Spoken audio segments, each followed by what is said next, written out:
Time to rise and grind with us on a Thursday morning edition of the Early Line. It is March 7th, 2024. I'm your host, Donnie Rightside, and also with Davis Maddock this morning, filling in for Ben Stevens, getting a little bit of R&R, and boy, oh boy, do we have a lot of topics to get to today, and a lot of guests as well. You would never think on the early line here, Davis, that we would be talking such things as bringing on punters for the 2024 draft. We'll have some fun with that, and also Oscar awards. Yeah, you've came to the right place here. Sirius XM channel 159. Davis, welcome in. How you doing this morning on a Thursday?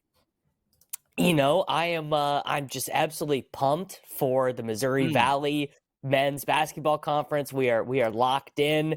We are super excited for the NFL draft. We are 49 days away from the draft. We've got NFL free agency opening. We are obviously, we are in March. It is prime time here, Donnie, for 98% of the American populace to get locked in to bracket season. It's like college basketball. It's really a niche sport, except for 2 weeks out of the year.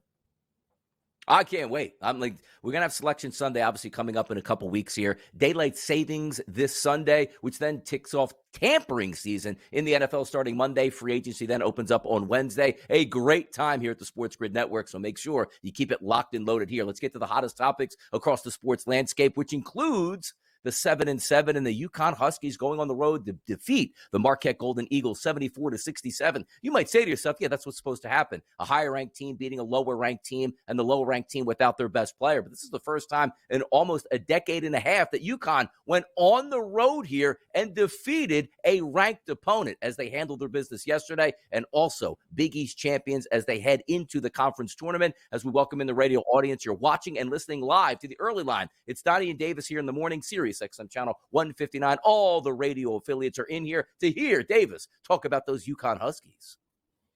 I mean, UConn probably, with some of those rotational injuries to Houston, has an argument of being the number one team in the country. Obviously, a statement that we have heard echoed many times throughout the years. We'll see what ends up happening in the tournament, but a solid win for them here.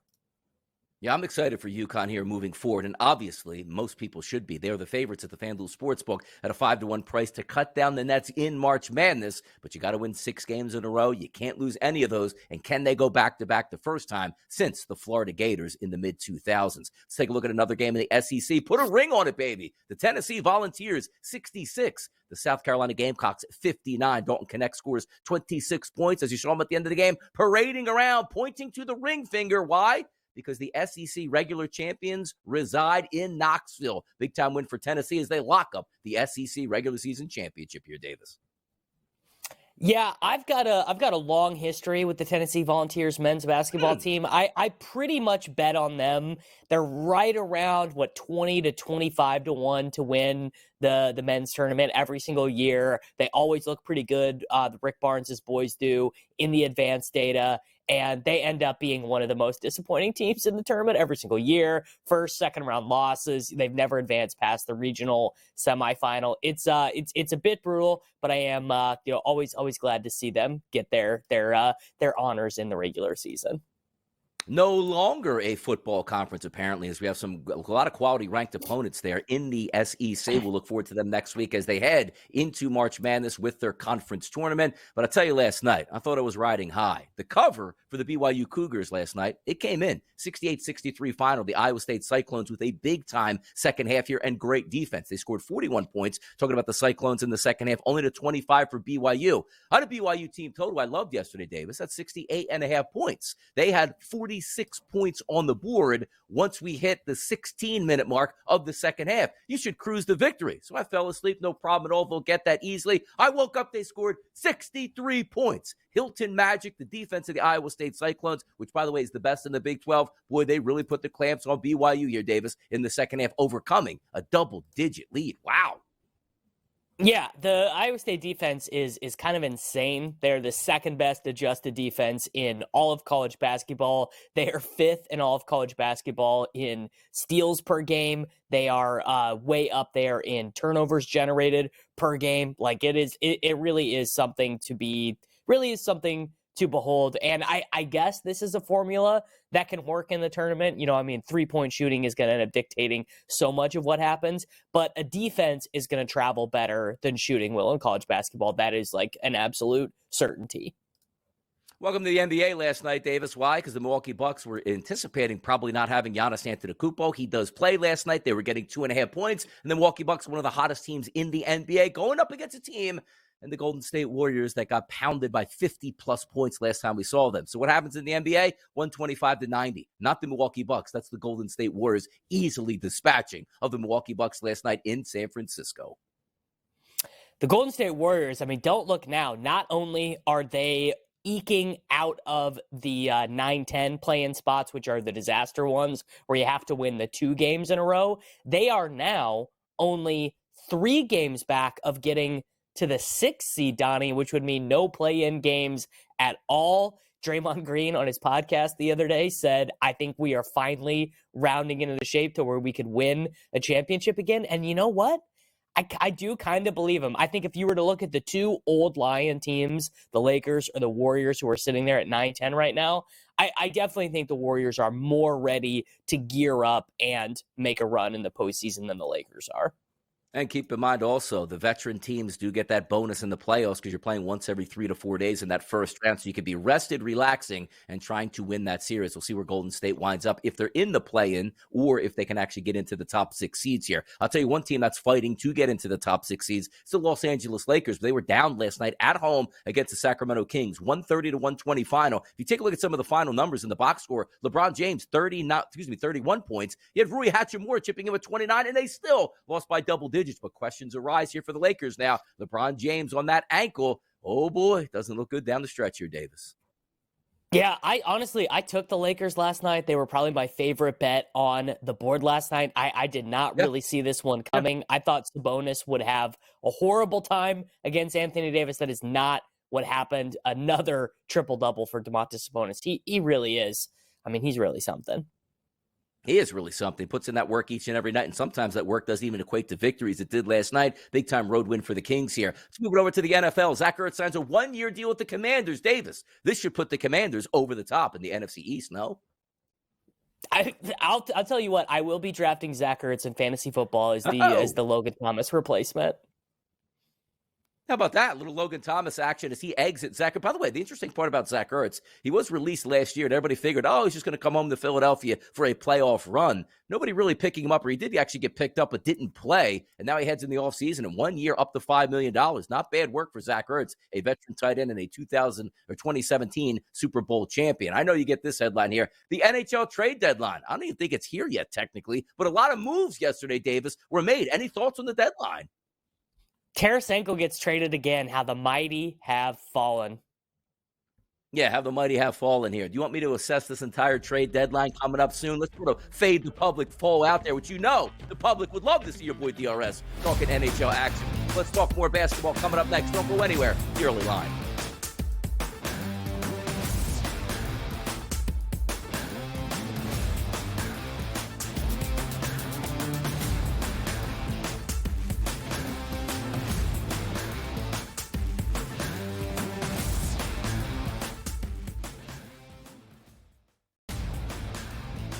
The Lakers lose by double digits last night on the road in Phoenix against the Suns. The Suns get their first victory following the All-Star break, winning by 10 in covering. Anthony Davis played 42 minutes in that game. LeBron James played 37 minutes in a loss. This is the same thing. It's like repeating this over and over and over. Sure, do you want to win these basketball games? Yes, but you sort of say to yourself, all right, at what cost do we have? The early line. Only on SportsGrid. The Bostonian versus the Book. In the Big Ten, it's the same thing. No offense to you guys. This feels like the Penn State rule. This feels like This is the guaranteed Penn State to get in. We need to Penn find State's a way to let them in because they can't beat Michigan. They can't beat Ohio State. But Right. if we make them a third, They get in. this is they're the Penn always State going to rule. be better than the West half. Yep. That 1 year that Lightning in a Bottle catches on the West half, we'll let them in too because they'll bring people. The Bostonian versus the Book. The Brooks are treating the Celtics 4 points better at minimum than maybe every single team in the NBA. And so far, I believe they've covered every game since the break. The Celtics' strict goal here, anything less than a finals appearance and a finals championship is going to be a failure for the Celtics. They got all the pressure in the world across the board here. Game time decisions only on SportsGrid. Laying points on the road in college basketball is an absolute landmine. I would not do it. I won't do it the rest of the year. I'm done doing that because it just consistently loses. I mean, 3 possessions in a 9-point game in which the opposition now is the clock, not the actual team you're facing, right? Right. And these guys are taking up shots. I mean, it's just like, that's why it's the NBA. In-game live, prime time, only on SportsGrid. It's smarter to be on SportsGrid, your 24/7 sports wagering network. The early line. Magical and historic season in Lincoln, Nebraska continues. He is the best player in the NBA, but also in the biggest moments where the national media is watching. Newswire. Something that we have never seen happen before with one of the iconic coaches in the game. Pharrell coast to coast. The team covers. It's automatic. It's every time. Not sometimes. It's every time. Game time decisions. Luka is actually far more dangerous from 3 on the road this year than at home. This game here tonight, you may want to consider taking as many points as humanly possible. In-game live, prime time. We got not 1, but 2 coaches fired systems in place. Sports Rage This late sort night. of has letdown written all over it. It's going to be hard to match the emotion that they played with the other night. It's smarter to be on SportsGrid.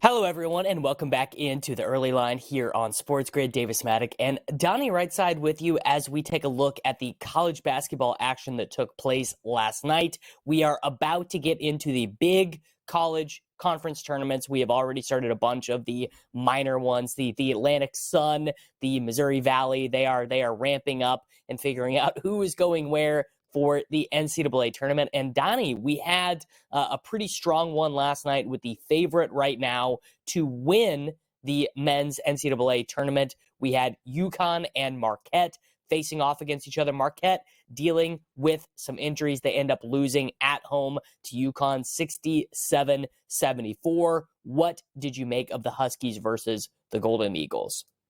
Yeah, take a look at some of those lower conferences, right? The automatic bids are what really matters here. You got to win your conference tournament. The one thing we looked at about this game between the UConn Huskies and the Marquette Golden Eagles, both of these teams don't need the, automatic bids. They are at-large bids and rather easily here. And also the UConn Huskies sitting at number 2 in the country currently right now. They are the favorites here at the FanDuel Sportsbook to win the national championship at a 5-1 price. But a team that's not all that far behind and quite frankly was a little bit closer to UConn about a week and a half ago, and that was the Marquette Golden Eagles, who were as low as 20-1 to cut down the Nets in March Madness, and now seeing a bounce back to 25-1. Reason being, Tyler Kolek, their all-star guard, certainly not playing over the past couple games, makes a huge difference. But I got to tell you, that 74-67 final was a little bit closer than I thought. Now, the odds makers thought it would be right around that number, laying a 5.5 with the UConn Huskies on the road taking on Marquette. And this game was a double-digit game, Davis, at the break. But you saw Marquette closing late and made that spread really close at the end of the game. But free throws were enough to put the UConn Huskies into the victory column and also into the cover column here.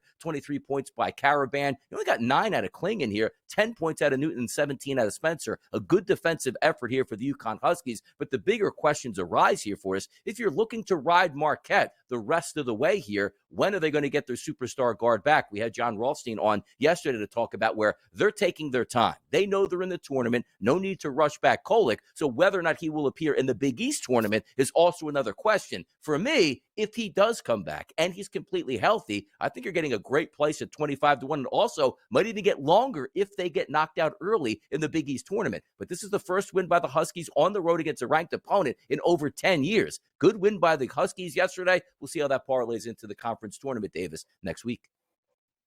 For sure. All right, moving now to the Southeastern Conference. Just an absolute rock fight between the Tennessee Volunteers and the South Carolina Gamecocks. 35% from the floor for the Volunteers, 38% from the floor for the Gamecocks. We had just so many turnovers given up by South Carolina. 10 turnovers. Everyone in the starting unit had at least one turnover, and then we had 6 steals and 4 blocks from the Volunteers. I mean, was this one as unappetizing of a watch as it sounds like from the box score, Donnie?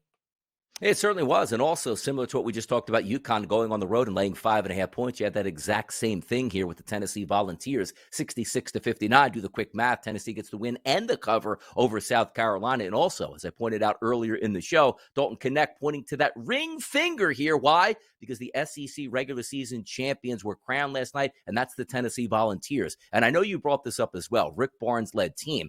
I still feel like if you're looking at the FanDuel odds sportsbook right now and the odds to win the tournament, Tennessee is now down to 10-1. But I still feel like they're a great basketball team, but so many people look at that 10-1, including myself, and go, you know what? It just doesn't feel like enough. Like if Tennessee was maybe 20-1 or 25-1, you would get bites on it. And again, this is a really good team. 24-6 overall, 14-3 now in conference play, clinching the SEC, which is an awesome basketball conference. They went on the road into a hostile environment with a team that thought they still could get a chance at the SEC regular season crown in the South Carolina Gamecocks. Wasn't meant to be. That's a great victory for them. But for me, looking forward, it's almost like I still need to be convinced here that the Tennessee Volunteers can make a deep run when they have a quality team. They play great defense. They have a scorer that you could throw the ball to, and he could shoot 23 times because he is a killer out there and an assassin on the court. It's still interesting to see where they wind up here, but nonetheless, the SEC champions, the Tennessee Volunteers, with a great win on the road against a top 20 team in the South Carolina Gamecocks here. You know, I will join you in that. I mean, I've had so much experience betting on these Tennessee teams at 22-1 that I probably am not going to get there with this particular iteration of the team. A sentence I will never get used to saying, but a Big 12 matchup between Iowa State and BYU, Donnie, it does not sound right to me. Iowa State wins 68-63. BYU goes cold from the floor, shooting 27%. 8 for 29 from 3. Again, the turnovers, 17 turnovers from the Brigham Young University Cougars in this game last night, allowing Iowa State to storm back in the second half. They usually handle the ball extremely well, BYU as well, but also you take a look there at Iowa State, great at forcing turnovers in conference play. If you take a look, they're actually only one game back, talking about Iowa State in the conference for the Big 12 regular season championship. The Houston Cougars at a 14-3 pace here. You see Iowa State now improving to 13-4, and also BYU, a top 20 program at 9-8 in the conference. It just shows you how tough the Big 12 has actually been this season. Now, for me, yes, I did get upset. You had a double-digit lead for BYU early in the second half. They were scoring at will, dropped 38 points in the Hilton Coliseum, well on their way here to getting their 68.5-point team total, as I thought they would get. Now, the final score, as we see, indicated at 68-63. That means that Iowa State defense really clamped down in the second half, only allowing 25 points from BYU. And the one thing I did think, which would be a mismatch here, was BYU. They love to shoot the three-point shot. If they can shoot their average for the season with volume, I thought there was a legitimate chance, Davis, they could win this game outright. 8 of 29 from the floor, which 29 is a lot of three-point shots, but they were under their seasonal average, which is around the mid-30s here, only shooting about 28%, and that was enough to do them in. I was surprised. 38-27 at the break.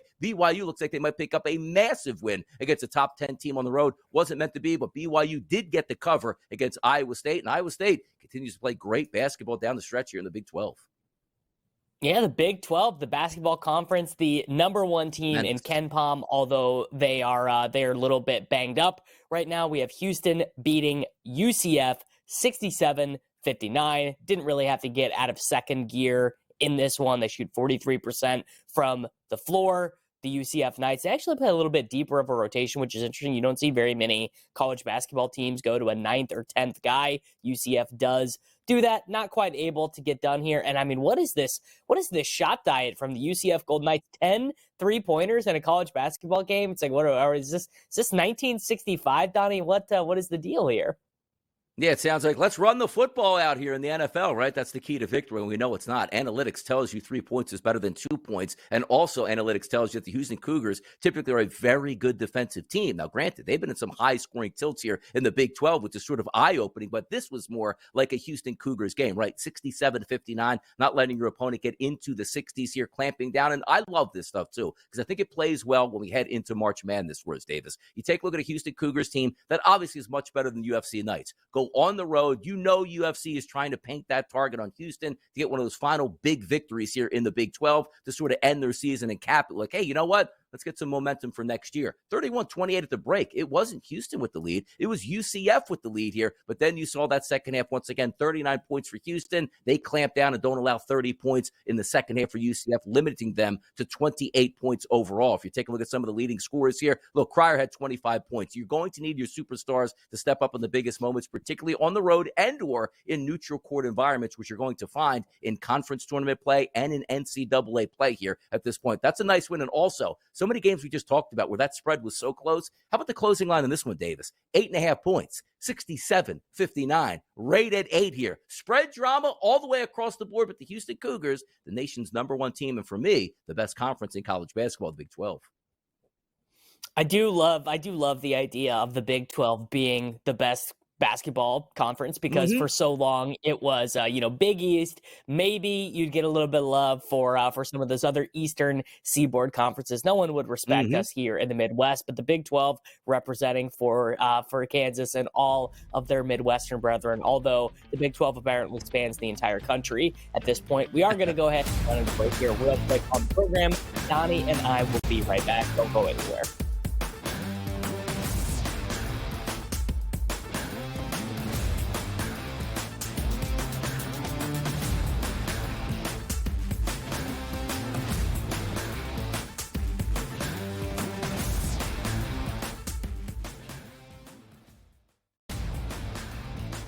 The Lakers lose by double digits last night on the road in Phoenix against the Suns. The Suns get their first victory following the All-Star break, winning by 10 in covering. Anthony Davis played 42 minutes in that game. LeBron James played 37 minutes in a loss. This is the same thing. It's like repeating this over and over and over. Sure, do you want to win these basketball games? Yes, but you sort of say to yourself, all right, at what cost do we have?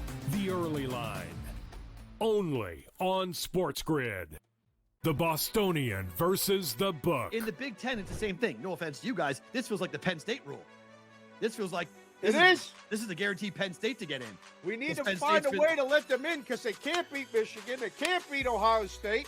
But if we make them a third, they get in. Third, this is the Penn always State going to rule. be better than the West half. Yep.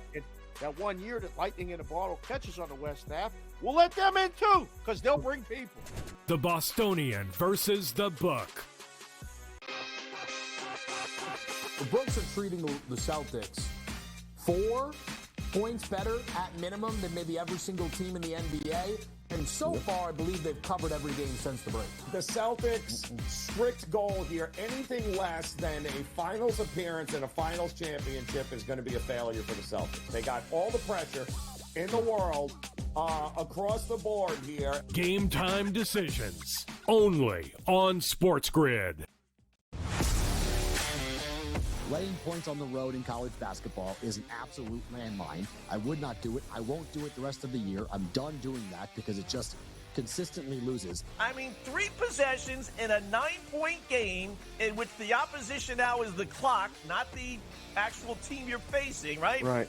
And these guys are taking up shots. I mean, it's just like, that's why it's the NBA. In-game live, prime time, only on SportsGrid.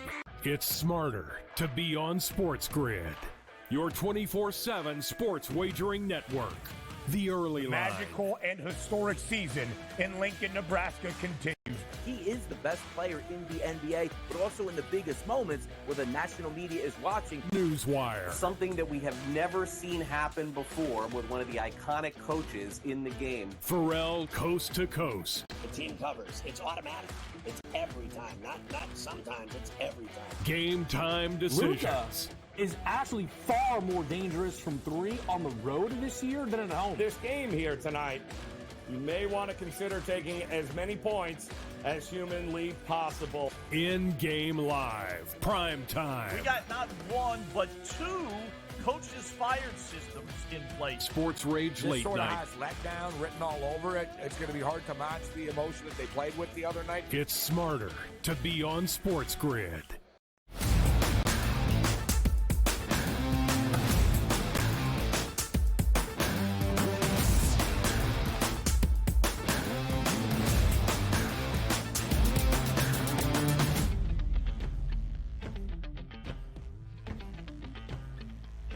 Craziness in college basketball, of course. It's March Madness. Teams are getting eliminated nightly now on their march to possibly getting into the tournament and, of course, cutting down the nets as a national champion. Now, we don't get that excited for regular season NBA action, but sometimes we do look and say, you know what? This is why sometimes people like to stay away from the NBA in the regular season.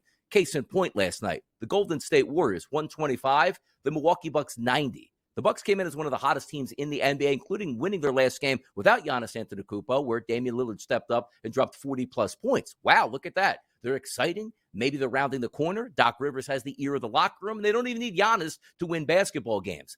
I didn't think Giannis was going to play yesterday, and also in the FanDuel Sportsbook here, Davis, we take a look at a 4-point line in this game, which did move back down to -2.5 on word that Giannis was going to give it a go and the Achilles was going to be fine. Giannis Antetokounmpo played 33 minutes last night. The Golden State Warriors got beat by 50-plus points in the TD Bank Garden in Boston just days ago. They returned the favor on the Milwaukee Bucks, 125-90, absolutely stomping them. If we take a look at the starting lineup, Steph Curry had 29, Draymond Green had 12, Kuminga had 20 points, and the bench was even filling in as well. Golden State, an easy victor over the Milwaukee Bucks, Davis.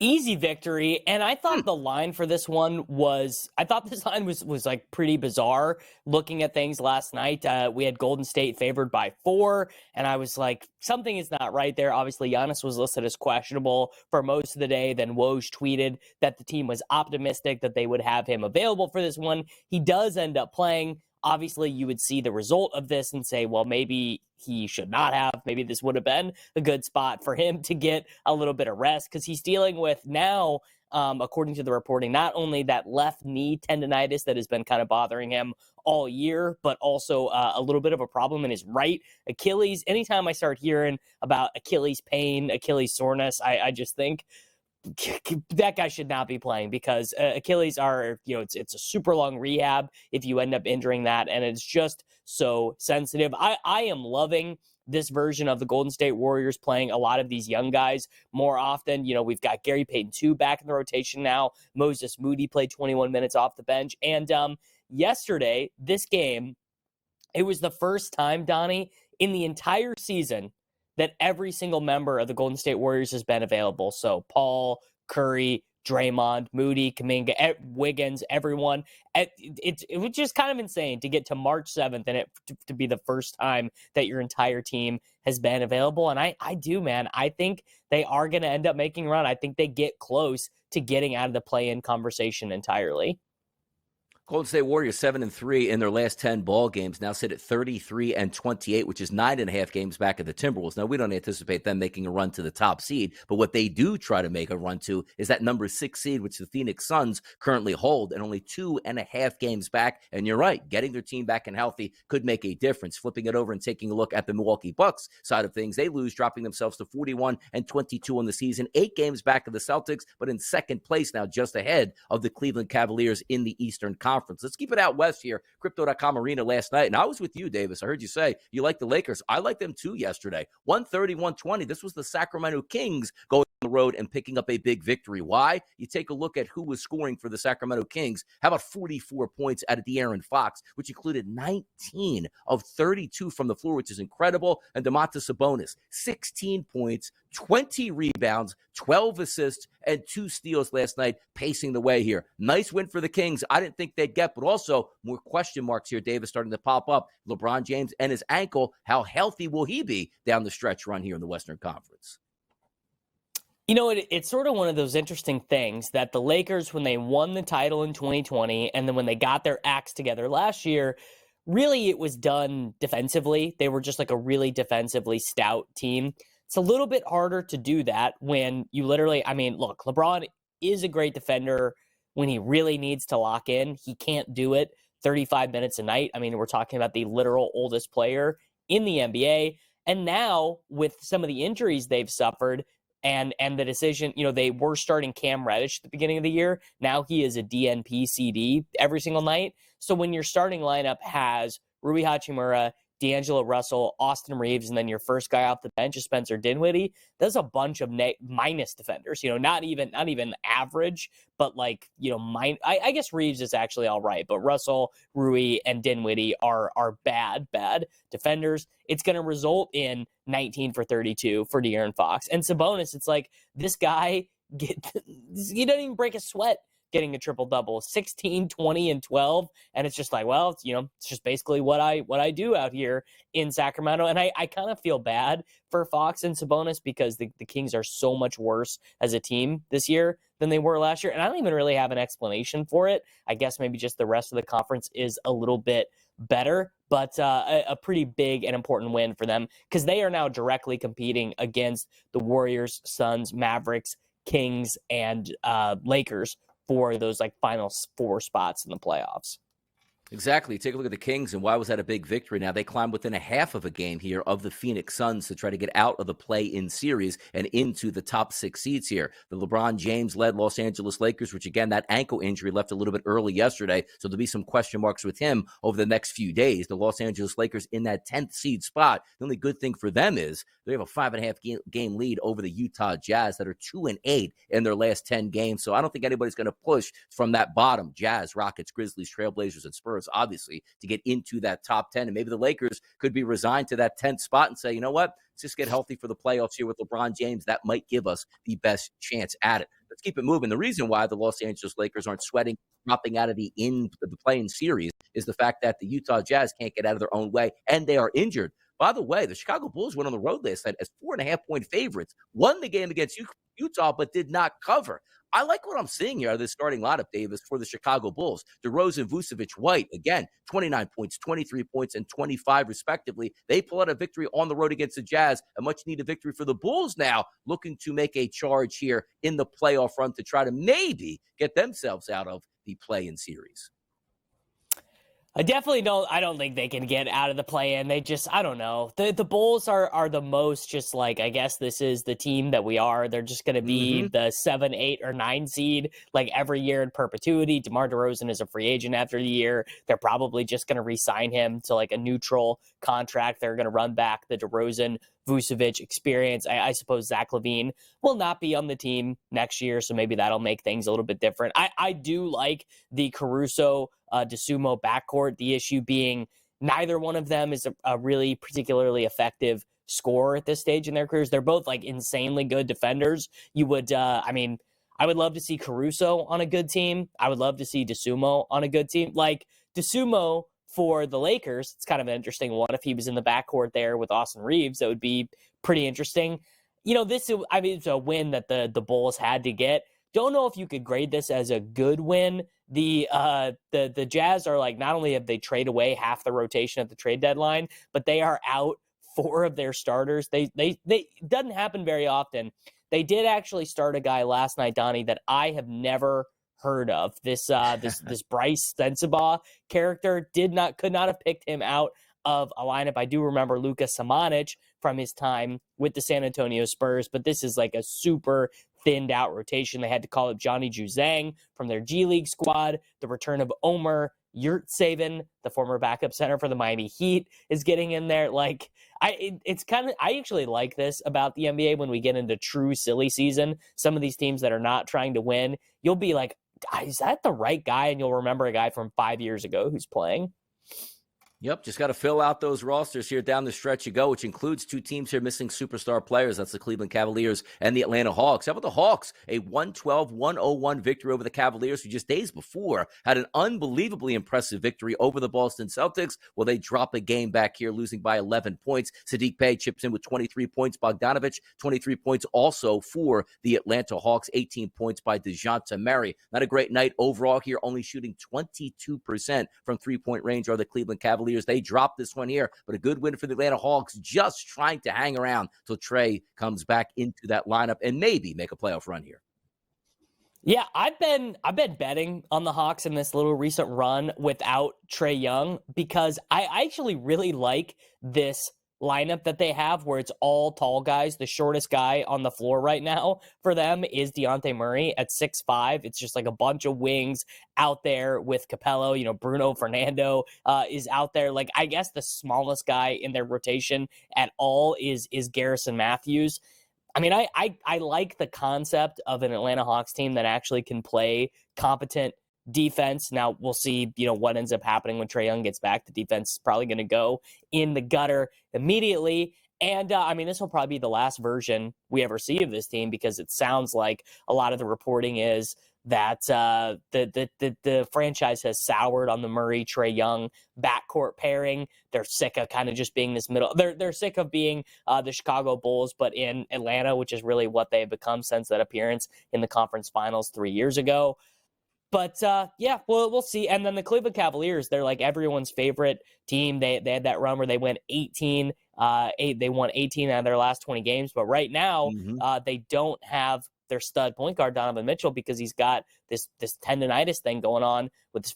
It's not good. It's not good to be heading into the stretch run and not have the best player on your team. Just trying to hang around to get that seeding here. You take a look at the Washington Wizards, talk about in the gutter, 9-53 now in the season, 3-26 at home after a 10-point beating by the Orlando Magic. And you might find yourself saying like, okay, that's what the Magic were supposed to do. The Magic were down 20-plus points in this basketball game and absolutely rolled the Washington Wizards. We talked about this game, handicapping it yesterday. It was just so simple this. Orlando wants to win and needs to win for the playoffs. The Washington Wizards could care less about winning at this point, and case in point, played decent basketball, then tanked at the end of that ball game here. Win by the Magic, good for them. Let's talk NFL offseason moves coming up next right here on the Early Line.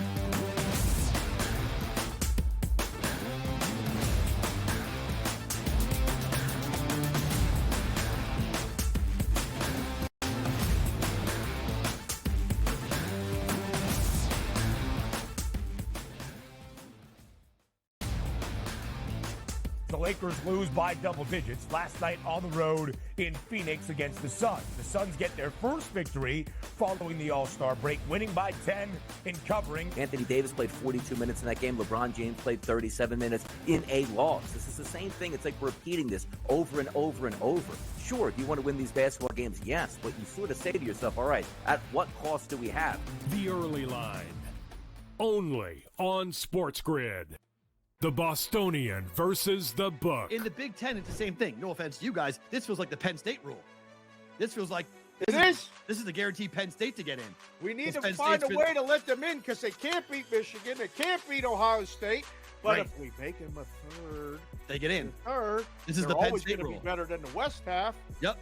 That 1 year that Lightning in a Bottle catches on the West half, we'll let them in too because they'll bring people. The Bostonian versus the Book.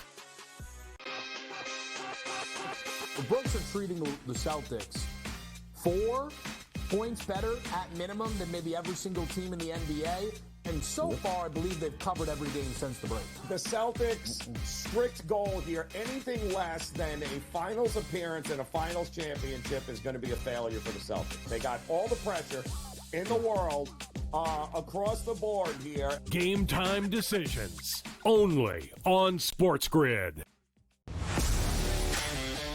Laying points on the road in college basketball is an absolute landmine. I would not do it. I won't do it the rest of the year. I'm done doing that because it just consistently loses.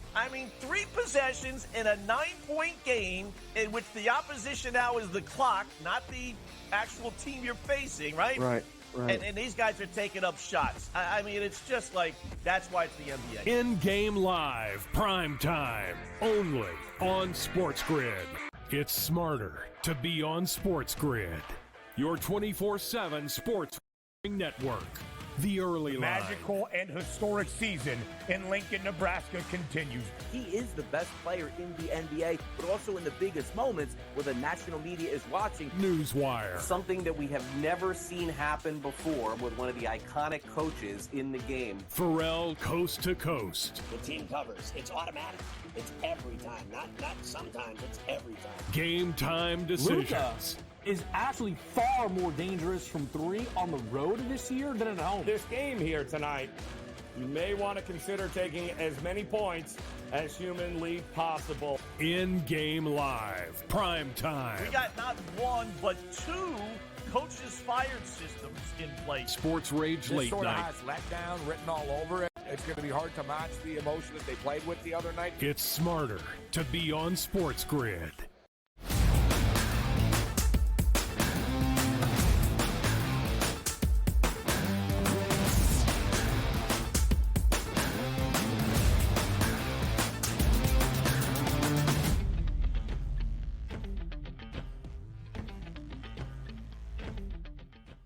The early line in March, which typically means get your dancing shoes on here, people, because March Madness is just about to get underway, or maybe you're watching the NBA Final 20 games here, jockeying for position. The one thing we can never forget about is the NFL. The news cycle is 24/7, 365, and even in a leap year, we get that extra day to see what the heck is going on in the NFL. Prefacing everything, we talked about it earlier, Davis. We have tampering season about to begin next Monday. We just got finished with tag season. You can sign your contracts legally by next Wednesday, and away we go, off into free agency and then into the NFL draft. Now, teams have to prep. Teams have to get ready for this. And even though the salary cap went up $30 million per team in the NFL, the Buffalo Bills were like, man, we are still in trouble. Davis, it feels like they restructured their entire team yesterday. You take a look at what they did, releasing Tre'Davious White, who, by the way, a trajectory for him just a few short years ago, maybe to be the best overall corner in the NFL. An ACL, followed by an Achilles, he gets released. Jordan Poyer, one of the better safeties in football, also released here. Mitch Morse and Naeem Hines. You take a look at the adjusted contracts, which included Von Miller and Rasul Douglas. You also re-signed a few players, which includes bringing Mitchell Trubisky back as the backup quarterback. Talk to me about what you saw from the Bills yesterday. It looks like they're getting ready for a roster overhaul here in 2024.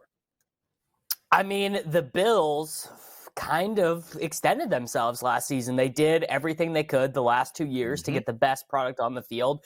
It is also a great example of why NFL teams prefer to build through the draft as opposed to building through free agency, because all of those guys that we just mentioned, they're really good Bills players, starters on offense, starters on defense. Those were not guys that they drafted. I believe they drafted Tre'Davious White, but the rest of them were guys that they had acquired in free agency.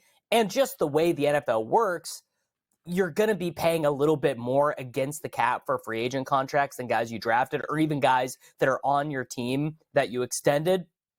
As it stands right now, Thursday morning, March 7th, the Bills have, I believe, less than the 51-man roster under contract, and they are $9 million over the cap. Now, everyone will be cap compliant. You cannot field the team without being cap compliant, but it is going to force the Buffalo Bills into some difficult decisions. The big issue for them, and this is the same issue that teams that run into, the Saints obviously are the best example, is it's always okay to go over the cap, to sign larger contracts for guys who are good. It basically doesn't matter as long as you are paying players who are on the field, who are contributing. Where you really run into problems, and the Saints have really found this out, and they're kind of the most illustrative example, is it's no good when you're paying a huge bunch of your cap to guys who just straight up cannot play. So, I mean, the Saints are still paying Drew Brees money. They are paying Michael Thomas money. But the issue for the Bills is they're paying a lot of money to Von Miller. They're paying a lot of money to Matt Milano. They're actually paying more money than you would think to Dawson Knox. It's just one of those weird situations where they're paying a lot of money for, a guy, you could draft a 5th-round guy out of Old Dominion and he would do the same thing for this team that Dawson Knox is doing. So it might be a little bit of pain for the Buffalo Bills in 2024. Yeah, Kincaid's actually the better tight end who they drafted now, but still paying a good amount there for Dawson Knox. The shame of it all last year for the Buffalo Bills is we had high expectations for them, maybe around midseason. Coming into the season, like, oh, you know what? How are they going to bounce back? Maybe they're not the it team anymore in the AFC. But they had a good year, but they just kept getting ravaged on defense, losing Matt Milano, Tre'Davious White. I mean, the list is on and on and on. But still, at the end of the season, Davis, they got exactly what they wanted. They didn't have to play in Kansas City. They had Kansas City in their own building. This was the season to finally vanquish those demons of the Kansas City Chiefs in the playoffs and move on to the AFC Championship game, which, again, would have been against the Baltimore Ravens. They weren't able to do that. So putting a cap on last year, the expectations for 2024 now with the Buffalo Bills, still high enough for you? Do we expect some maneuvering here? Obviously, the draft's coming up and free agency. But have we seen the best of the Buffalo Bills in the past 2 to 3 years? And it might be hard to replicate that. And it didn't even wind up in a Super Bowl appearance. I mean, I would not say we've seen the best of them. You know, like Josh Allen is still like basically a kid. He is 27 years old. He's not going to turn 28 until he turns 28 this year. There's a lot of time. There's a lot of time left. They kind of went through their first cycle as a team. You know, they went through the first cycle, which was Josh Allen being terrible his first 2 years. Then they went through the next cycle of Josh Allen being awesome and then building around that guy. They took their big swing. They did the Von Miller. They did the Stephon Diggs trade. You know, they extended some of these guys on defense that maybe they would not have had they been a more mediocre team. Ultimately, they just got to get rid of a bunch of the old guys. I mean, they just got to flush some. They got to do whatever they can to flush these bad contracts. This is what Kansas City did, not this last offseason, but 2 offseasons ago. Not only did they let Tyreek Hill go, they let their all-pro left tackle go. They let some of their better defensive linemen go. 2022, Kansas City went into the year starting a 7th-round rookie at corner, an undrafted free agent at free safety. Like, you just kind of have to make some of these decisions once your quarterback starts making so much money. And the Bills are just realizing that if there was an AFC team that I would be betting on right now that was not Kansas City, though, it would be the Bengals, because they have actually, I think the Bengals have done a really good job in their miserable cap situation. The Bengals had this like awful cap situation dealing with T. Higgins, Jamar Chase, and Joe Burrow all getting their contracts at the same time. And I got to hand it to them. I think they've done a really good job with it. Yeah, we'll see if T. Higgins sticks around there, gets his money, plays under the tag, or quite frankly, might be traded for draft compensation. But if we keep it here in the AFC East, the Buffalo Bills at the FanDuel Sportsbook are the favorites to win the conference in 2024 at a plus 130 price, followed by the Miami Dolphins at a plus 190, right on their heels. And also the New York Jets getting Aaron Rodgers back here for the season at a plus 290 price. Are we still buying the Buffalo Bills as the best team in the division here, Davis? Yeah, I mean, they are the best team in that division. You know, I think that the Miami Dolphins are they have to show me that they are multifaceted, right? I mean, that is ultimately where I'm going to end up, is that I will believe in the Tua McDaniel situation when they show me that I have to believe in it. Every time the Dolphins played a team with a winning record last season, they ended up getting smoked. You know, the Patriots, what is the best case situation for the Patriots? You know, like I guess they best case for them is that the Commanders lose their mind and take Jaden Daniels and they get Drake May and they actually turn into a very similar team to the Buffalo Bills with a big athletic freak young quarterback. And I mean, look, Aaron Rodgers, sure, with the Jets, but I don't know. I'm not afraid of Aaron Rodgers. I'm really not. You know, like they're still the best team. Let's see if he makes it through the first quarter of the first game next year. That would be a big improvement on the Jets season for 2024. Let's move over here to the NFC East, which saw Zach Ertz, a former NFC East great here with the Philadelphia Eagles, who went out to Arizona, got released, and now finds himself in Washington along with Cliff Kingsbury. A 1-year deal up to $5 million. The veteran finds a home there for the Commanders. Is he going to be a target monster in your eyes here, Davis? I mean, I actually think this is a pretty good signing. I like, you know, the way that Zach Ertz played when he was in Arizona. Like, obviously, he's not going to be the Zach Ertz that he was when he was 27, when he was 28. But he'll probably be better than Logan Thomas was for them last year. They don't really have one of these guys on the roster. and it saves you from having to overpay someone else. And like 1 year, $5 million is going to be way below what the league average tight end makes. I think it's fine. And I mean, again, I just like Commanders, not Jaden Daniels, man. Like, just take Drake May. He's right there. You don't have to be fancy. You don't have to make the splash. You could just take the right guy. And a Terry McLaurin, Jahan Dotson, Zach Ertz, and then you add a 3rd-round rookie wide receiver to rotate in there with those guys. That's the foundation of like a pretty good offense. I like the idea behind all of it.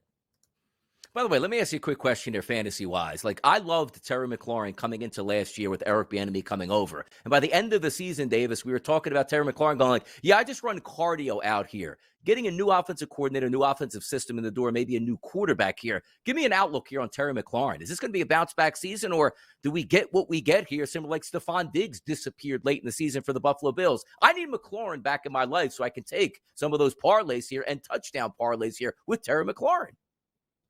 Yeah, I mean, the McLaurin thing is so fascinating. I have kind of been an anti-McLaurin guy throughout the history of his career. One, because it's very hard to evaluate Ohio State wide receivers, as we have seen throughout the years. Some of the biggest busts in NFL draft history have been Ohio State guys. And then weirdly, some of the hits have been guys like McLaurin, who barely played. I mean, McLaurin never topped 700 yards at Ohio State. He played with a bunch of other NFL guys. He played with Paris Campbell. Remember him? He played with J.K. Dobbins. He was actually Dwayne Haskins' 3rd wide receiver. You know, Chris Olave was also there when McLaurin was there. So just like a weird guy to evaluate.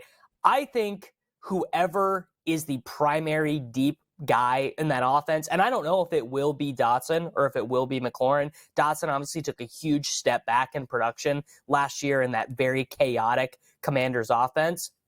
And then the other thing you have to ask yourself is, well, how much is Cliff really going to be dialing up the deep stuff? Because that was obviously the huge issue with Cliff in Arizona, was everything was way too close to the line of scrimmage. Everything was way too horizontal. And it wasn't that Kyler could never make plays. It was just that things were not spread out and spaced enough. I am willing to forgive Cliff, kind of overall for how those things ended. I forgive is probably the wrong word. I'm willing to give him another chance to prove to me, because he is a real beneficiary and a real disciple of what I think is the best style of offense to win in football these days, which is that spread mesh offense that so many teams in college football have been successful with. And no one has really implemented it 100%, the air raid in the NFL. Cliff tried, but it was so much of the running stuff with Kyler, and they never really had a good enough wide receiver group to make it work. It would be DeAndre Hopkins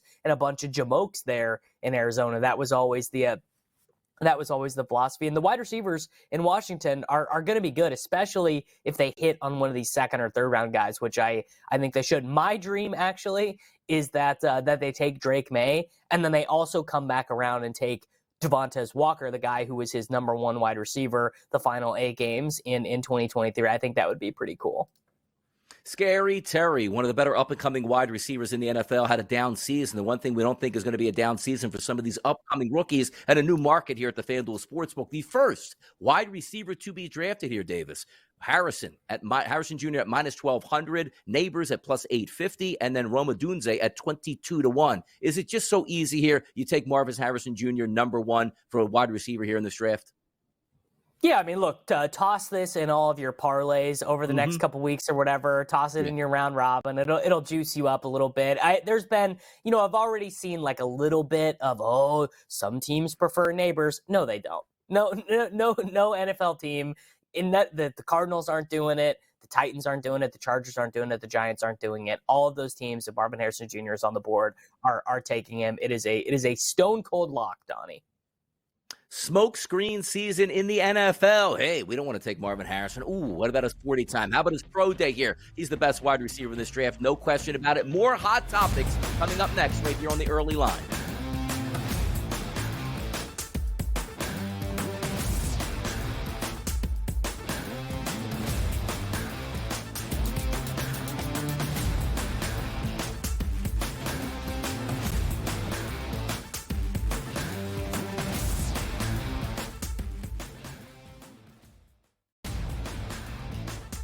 Lakers lose by double digits last night on the road in Phoenix against the Suns. The Suns get their first victory following the All-Star break, winning by 10 in covering. Anthony Davis played 42 minutes in that game. LeBron James played 37 minutes in a loss. This is the same thing. It's like repeating this over and over and over. Sure, do you want to win these basketball games? Yes, but you sort of say to yourself, all right, at what cost do we have? The Early Line. Only on SportsGrid. The Bostonian versus the Book. In the Big Ten, it's the same thing. No offense to you guys. This feels like the Penn State rule. This feels like this is the guaranteed Penn State to get in. We need to find a way to let them in because they can't beat Michigan. They can't beat Ohio State. But if we make them a third, they get in. Third, this is the Penn always State going to rule. be better than the West half. Yep.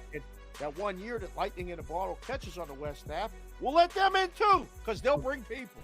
The Bostonian versus the Book.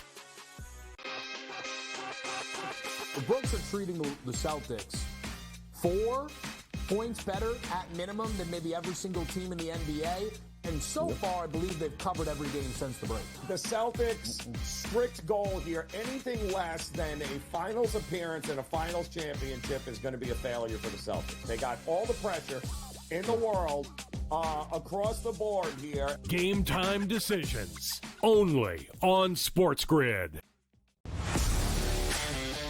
Laying points on the road in college basketball is an absolute landmine. I would not do it. I won't do it the rest of the year. I'm done doing that because it just consistently loses. I mean, 3 possessions in a 9-point game in which the opposition now is the clock, not the actual team you're facing, right? Right.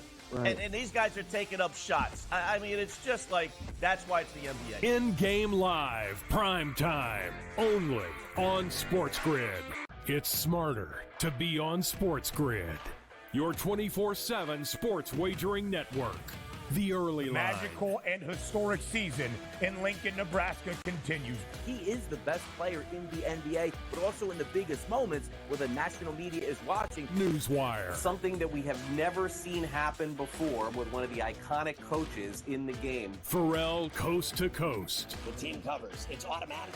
It's every time. Not sometimes. It's every time. Game time decisions. Luka is actually far more dangerous from 3 on the road this year than at home. This game here tonight, you may want to consider taking as many points as humanly possible. In-game live, prime time. We got not 1, but 2 coaches fired systems in place. Sports Rage Late Sort of Night. has letdown written all over it. It's going to be hard to match the emotion that they played with the other night. It's smarter to be on SportsGrid.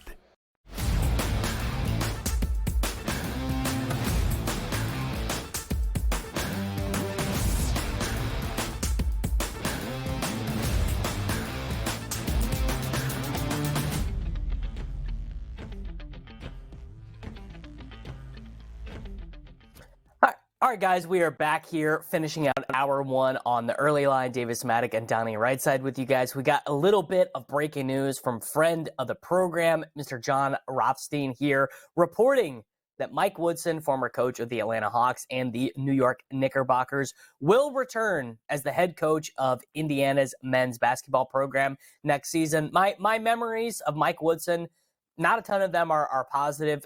One of the funniest quotes in modern NBA history, though, Chris Herring asked Mike Woodson why he would not start their best lineup, which was basically a 2-point guard lineup. I mean, this is a billion years ago with Pablo Prigioni. And he just said, the East is big, man. And that told me everything I need to know about Mike Woodson as a coach. What do you make of this one, Donnie? Well, I'll tell you what's big for Mike Woodson. He'll be employed for at least 1 more year, raking in a couple $1 million. The problem is the Indiana Hoosiers, they're basically royalty of college basketball that haven't won a national championship in quite some time. And I guess it's got to be eating also. You take a look at Bloomington, which is used to being the basketball capital of the Hoosier State. No longer. The Purdue Boilermakers here now seem to have taken that mantle. Even though the Boilermakers haven't gotten to the Promised Land or even a Final Four, routinely now it feels like they're in the top 10 and the top 5, and maybe the back-to-back, National Player of the Year in Zach Edey. So they're going to keep Woodson. His first year at Indiana, 21-22, actually made the round of 64, but got dropped immediately. Year number 2, as he was coaching the Hoosiers, they got to the round of 32, but this year, 17-13 overall, 9-10 in Big Ten play. Doesn't look like they're going to do much damage here, quite frankly, or even make the tournament, and that's a big deal. 61-39 over 3 years at Indiana. That's really not getting it done. So for my money here, Davis, I'm actually kind of shocked that they are keeping him here. But again, Mike Woodson, no stranger to Indiana here, and certainly Bloomington, played under Bobby Knight in the 1970s here. So maybe he gets a little bit longer of a leash here to coach this program and maybe try to make a tournament run next year in 2024, 2025 here, Davis. Honestly, it's never a good idea when you do these sentimental hires and then give them more chances than you would someone who comes from outside the program. You see it in every sport. Yep. It always happens. The legends always get too much leash. We're going to go ahead and run at a break here real quick on the program, doing a little bit of golf, API, when we come back.